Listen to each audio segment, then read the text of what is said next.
We're going to move on from there and go to add and delete questions. So we're going to go backwards and go to question 6. Again, there are a good number of add and delete questions. And they pretty much read the same. So 6 goes, the writer is considering deleting the underlined sentence should the writer do this. Okay, now if we go to the passage, we see that question 6 is a topic sentence. It starts the paragraph. So this can be a little tricky because now we need really a lot of context. A topic sentence, at least on the SAT, will include something from what comes before and will introduce what comes after it. So let's read the sentence. Though these conservation methods can be costly and time-consuming, they are well worth the effort. So let's look at the second half of that first. They're well worth the effort. And this is the article about Greek yogurt. So they're saying it's really worth it, even though it's kind of a pain. It's worth it to make the Greek yogurt. So let's look at the paragraph, and I'm starting with the second one because it's right in front of our face. The paragraph to come is right there. We don't have to flip the page back.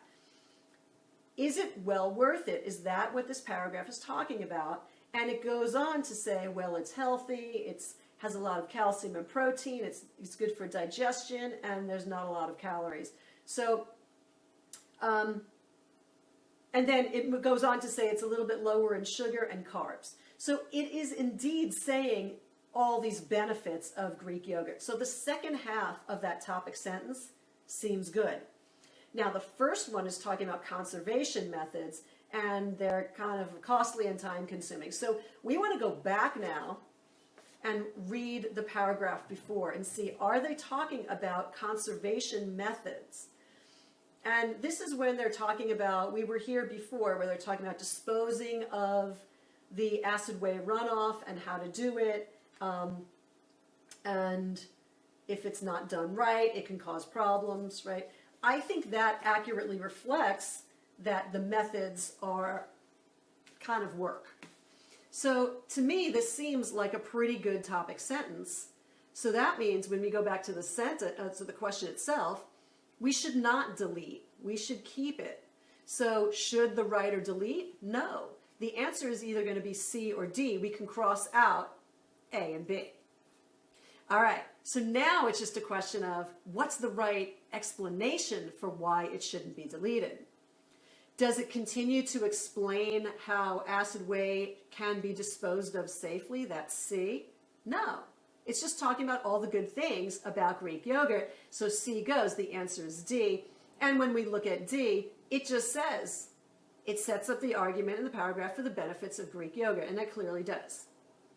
Okay, so that's the first one.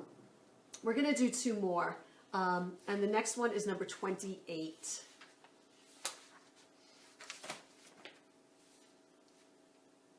All right, now this is similar, but the wording is slightly different.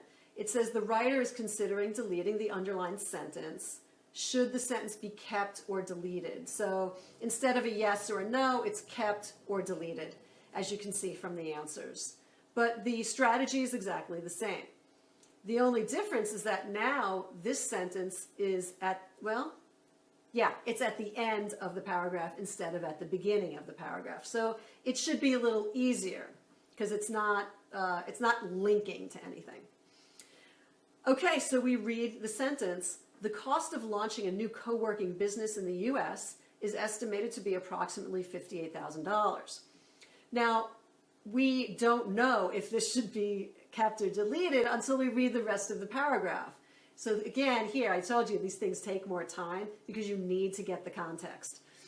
So if we go through, I'm not going to read the whole thing out loud, but if we go through and just kind of scan the paragraph, we see that there is, at first, a definition of what a co-working space is, the fact that they have office equipment, and they include meeting areas and larger rooms.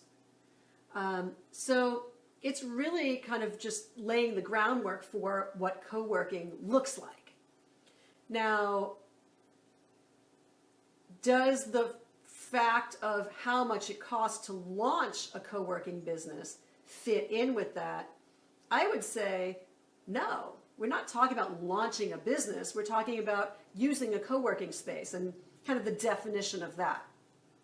So I would say, let's delete it. Again, that means we get rid of A and B, and it's now up to C and D, and we look at which explanation makes the most sense. So C says it blurs the paragraph's main focus with a loosely related detail. I kind of like that because it is related, but it's loosely related. It's not exactly on target. So I think that's possible. And D says it repeats information that's been provided in an earlier paragraph. And if you don't remember, you can just quickly look for, there's only one other paragraph, so it's not going to take you too long. You just quickly look and see, is there anything about money in the rest of the paragraph, in the previous one? And you quickly see, no, there's not.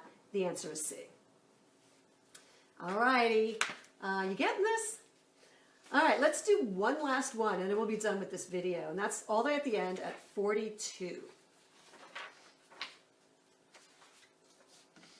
All right, now 42. Again, same idea, worded slightly differently. At this point, the writer is considering adding the following sentence, and should the writer make the addition? So, I think what I'm going to suggest for this one is go right to the passage. Look where 42 is, and let's just read for context. So, 42, you see where the 42 in the black box is? That's where we're putting the sentence. So we're going to read the sentence before and then the sentence after. So it's a little bit long. We start up at law and business. Law and business specifically benefit from the complicated theoretical issues raised in the study of philosophy. But philosophy can be just as useful in engineering or any field requiring complex analytic skills. Now we go to the added sentence. The ancient Greek philosopher Plato, for example, wrote many of his works in the form of dialogues. And then we go back and read the sentence after. That these skills are transferable across professions makes them especially beneficial to 21st century students. Who cares about Plato? This is not, I mean, yeah, he's a philosopher and they're talking about philosophy, but this is completely irrelevant information that interrupts the flow of how you can apply philosophy in the modern world. So it should definitely not be added. The answer to the question is no. And again, for the third time, we get rid of A and B. It's either C or D, and now we focus on the explanation. So C says it blurs the focus, the paragraph's focus, by introducing a new idea that goes unexplained. That seems good to me. Or D, because it undermines the passage's claim about the employability of philosophy majors. It's more irrelevant that it's not undermining anything about employability. It just doesn't even make sense in the passage. So I would choose C over D. All right, my dears, we're going to call it quits for this video. That was a lot to take in. Feel free to repeat it, and we'll be back for more. Bye.